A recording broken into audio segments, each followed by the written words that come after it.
और मैं किसी को नहीं छोड़ूंगी। मैं ये बता रही हूँ, मैं कहाँ, मुझे होम मिनिस्ट्री के बाहर धरना देना पड़ेगा ना तो मैं धरना दूंगी। आज की डेट में मेरी ये हालत है कि या तो मैं पुलिस हेडक्वार्टर के बाहर धरना दे दूं या मैं वहां सुसाइड कर लूं, क्योंकि मेरे पास अब जीने का सहारा नहीं है। मेरी पूंजी तो सब वो ले गया है। बुजुर्ग फादर है, उनका इलाज कराने के पैसे नहीं है आज मेरे पास में।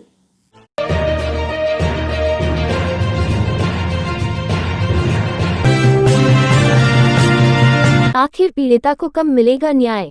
चित्रकूट थाने में दर्ज है एफआईआर। चित्रकूट थाने की भाषा बोल रहे पुलिस के आला अफसर। पुलिस ने आरोपी को ही बना दिया गवाह। पीड़िता ने मीडिया के सामने रखी अपनी व्यथा। नमस्कार, मेरा नाम मोनिका गारखेल है और मैं एक एनआरआई हूँ। और 2020 में मैंने इंडसइंड बैंक डीसीएम ब्रांच में अपना एक एनआरई एनआरओ अकाउंट खोला था, जिसमें कि मैंने मेरी जितनी भी जमा पूंजी थी या मेरी सैलरी सेविंग्स थी वो मैंने ट्रांसफ़र करी। तो करीबन 3 पार्ट में मेरे अकाउंट में 65 से 70 लाख रुपए आए। इसके बाद वहाँ के जो तत्कालीन ब्रांच मैनेजर थे विकास सतीश शर्मा, उन्होंने मुझे कांटेक्ट करा और अलग अलग स्कीमों का हवाला देते हुए ये कहा कि आप इसमें इन्वेस्ट करें, उसमें इन्वेस्ट करें।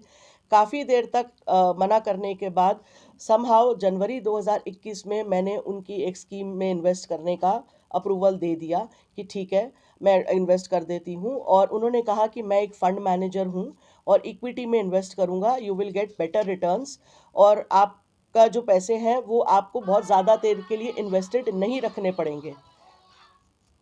तो उसके बाद ये सिलसिला चला। बट इस तरह से मई 2021 तक करीब 62 लाख रुपए उनके खाते में ट्रांसफ़र हो गए। ये पैसे उन्होंने अपने कोटक महिंद्रा बैंक के सेविंग अकाउंट में मुझसे लिए। शुरुआत में वो मुझे रिटर्न ऑन इन्वेस्टमेंट, जिसको हम कहते हैं आरओआई, वो मुझे समय टू समय देते रहे। सभी ट्रांजैक्शंस बैंक टू बैंक हुए हैं और आरओआई भी बैंक टू बैंक ही आती थी। बट उसके बाद जून में उन्होंने बॉम्बे ट्रांसफ़र ले लिया और जून के बाद से मुझे कोई पैसा नहीं दिया। काफ़ी जानने स... हाँ जी, हाँ, जून 2021 तक ये सारा। और जून 2021 में मुझे अचंभा इस बात का हुआ कि जब उन्होंने मुझसे 6 लाख रुपए फिर से मांगे और ये हवाला देते हुए कि मुझे अपने बच्चे के स्कूल की फ़ीस भरनी है और फ्लैट का डिपॉजिट देना है, जबकि उनकी पत्नी वो भी आईसीआईसीआई बैंक में काम करती हैं। उसके बाद काफ़ी मशक्क़त करते हुए उन्होंने मुझे बॉम्बे बुलाया और एक प्रॉमिसरी नोट दिया और वायदा किया कि 31 अगस्त 2021 तक वो मेरी पूरी राशि लौटा देंगे। इस प्रॉमिसरी नोट के गारंटर उनके 2 बैंक कर्मचारी हैं जो उसी बैंक में कार्यरत हैं। वो लोग बने। इस 62 लाख रुपए में से 15 लाख रुपए उनके ब्रदर के अकाउंट में गए, जिनका नाम हरीश शर्मा है, जो कि जयपुर के ही रहने वाले हैं। एचडीएफसी बैंक के अकाउंट में गए थे। अब पूरी सारी ये कहानी होते होते अब उनकी पत्नी कहीं आती हैं बीच में और अचानक से मुझे धमकियां देती हैं कि यदि आप बार बार अपने पैसे मांगेंगी तो विकास शर्मा सुसाइड कर लेगा। मैं यहाँ पर बहुत डर गई और घबरा गई और मैंने सोचा कि अब ये पुलिस को इत्ला करना ही उचित है। तो पुलिस को मैंने जब इत्ला करा तो 22 सितंबर 2021 को मेरी एक एफआईआर रजिस्टर हुई चित्रकूट थाने में और 420 406 में। और उसके बाद उसके ऊपर कभी कोई कार्रवाई हुई ही नहीं। आईओ साहब वासुदेव सिंह काविया मुझे सिर्फ और सिर्फ बेवकूफ़ बनाते रहे। जब मैंने उनकी शिकायत करी तो उन्होंने मुझे धमकी दी। उसके बाद मैं एमएल लाठेर साहब को 10 फरवरी को मिलने गई। रवि प्रकाश मेहरा जी ने मेरी फाइल अपने पास स्क्रूटनी के लिए बुलाई। कई उनके दफ्तर से मुझे कई फ़ोन आए और मुझे उसी बात पे कन्विंस करते रहे जो आईओ समझा रहा था। जब मैं कन्विंस नहीं हुई और उसके बाद मैंने 28 अप्रैल को दोबारा एमएल लाठेर सर को और रवि प्रकाश मेहरा और अशोक सिंह राठौर, जो कि एसओजी के एडीजी हैं, उनको पत्र लिखा तो इन्होंने आनन फानन में मेरी फाइल आलोक सैनी एसीपी वैशाली नगर को दे दी। एसीपी वैशाली नगर, जबकि एसओजी वाले मेरा केस हैंडल करने के लिए तैयार थे क्योंकि ये एक फाइनेंशियल फ्रॉड है और इकोनॉमिक ऑफेंस है। उसके बाद इन्होंने आलोक सैनी ने मुझसे सारे साक्ष्य दोबारा लिए, व्हाट्सएप चैट ली, ईमेल्स लिए, सब कुछ लिया, पर कोई भी चीज़ आज फाइल में नहीं है। इन्वेस्टिगेशन के नाम पे सिर्फ और सिर्फ उन्होंने मुझे बेवकूफ़ बनाया, कोई काम नहीं करा। यहाँ तक कि चार्जशीट में जो डेट डली हुई है वो भी वही डेट डली हुई है जिस दिन वासुदेव सिंह काविया ने ये चार्जशीट बनाई थी। अब 27 दिसंबर 2022 से लेकर मैं उमेश मिश्रा, रवि प्रकाश मेहरा जी के चक्कर काट रही हूँ, क्योंकि तब तक चार्जशीट पेश नहीं हुई थी। मैंने उनसे बहुत विनती करी और सर को पूरा मैटर समझाया कि सर प्लीज़ हाथ जोड़कर विनती है कि आप मेरी फाइल एसओजी को दे दें, ताकि इसकी बहुत अच्छे तरीके से, और ये आप मेरी बात का भरोसा करिए सर कि एक फाइनेंशियल फ्रॉड है और कई ऐसे लोग होंगे जिनका पैसा ऐसे गया होगा, आप उनकी भी मदद करेंगे मेरे द्वारा। बट मुझे सिर्फ ऐसा भी है कि जो आरोपी है पुलिस उसे बचाने का प्रयास कर रही है। बिल्कुल, पुलिस उसको शुरुआत से बचा रही है। इसमें 5 आरोपी है। मुख्य आरोपी विकास शर्मा, उसके बाद उसकी पत्नी है।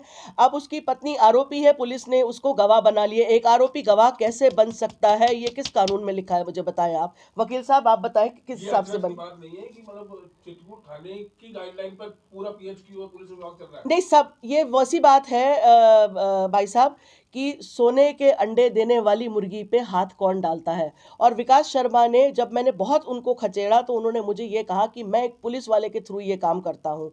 इसमें कितनी सच्चाई है या नहीं ये तो मुझे नहीं पता, पर मुझे ये ज़रूर समझ में आता है, इतनी तो दुनिया मैंने भी देखी है कि जब तक किसी का सहारा या सपोर्ट ना हो तो इतना बड़ा फ्रॉड चलता नहीं है। अब मैंने चार्जशीट की कॉपी और सब चीज़ देखी, आप अचंभित रह जाएंगे कि मैंने उसमें क्या देखा। आप जानना चाहते हैं मैंने उसमें क्या देखा?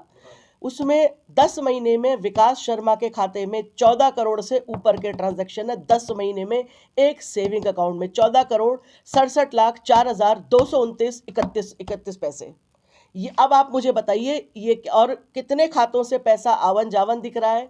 विकास के 5-6 खाते दिख रहे हैं, उनके पिताजी के साथ दिख रहा है, पत्नी के साथ दिख रहा है, हरीश शर्मा के साथ दिख रहा है, कई और लोगों से पैसा लिया हुआ है वो भी दिख रहा है। ये सब चीज़ एक आम इंसान, एक आम नागरिक होकर as a layman if I can see this, police ने कैसे नज़रअंदाज करा और क्यों करा? क्योंकि पुलिस देखना ही नहीं चाहती थी। दूसरी बात, विकास को जब अरेस्ट किया गया था 2022 में, 3 दिन की पीसी 4 दिन की जेसी, सिर्फ दिखावा था, सिर्फ दिखावा, क्योंकि आप भाई लोगों ने मेरी बहुत मदद करी थी, मीडिया ने। उसके बाद वो बोलता है कि मैंने 30 लाख रुपए दे दिए और 30 लाख रुपए आज तक मुझे नहीं दिए। 30 लाख रुपए का कोई साक्ष्य नहीं, इस बात पर उसको बेल मिली।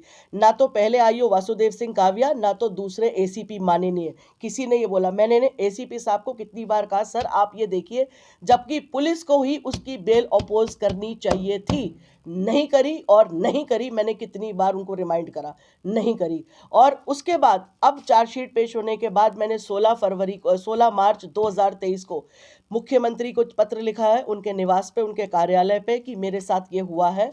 और उमेश मिश्रा जी को दोबारा लिखा है कि अब भी अगर आप चाहें तो मेरी मदद कर सकते हैं तो कर दें। और दिनेश एमएन सर को लिखा है। बट आज की डेट तक मेरे पास जवाब नहीं है और मुझे उम्मीद नहीं है और मैं इनके ऊपर अब भरोसा भी नहीं करती हूँ। और मुझे तो सिर्फ अपने अब गहलोत सरकार से ये पूछना है कि मैं, इतने यहाँ पे कानून बनाए गए, महिला सुरक्षा, महिला का ये, महिला को सशक्तिकरण, महिला का वैसा, इतना हमारी राजस्थान सरकार देख रही है, तो क्या मैं इस देश की बेटी नहीं हूँ? क्या राजस्थान सरकार इतनी सक्षम है कि मुझे न्याय देगी? और अगर वो भाग गया तो मेरे पैसे कौन दिलवाएगा, पुलिस या राजस्थान सरकार? मुझे बताइए आप।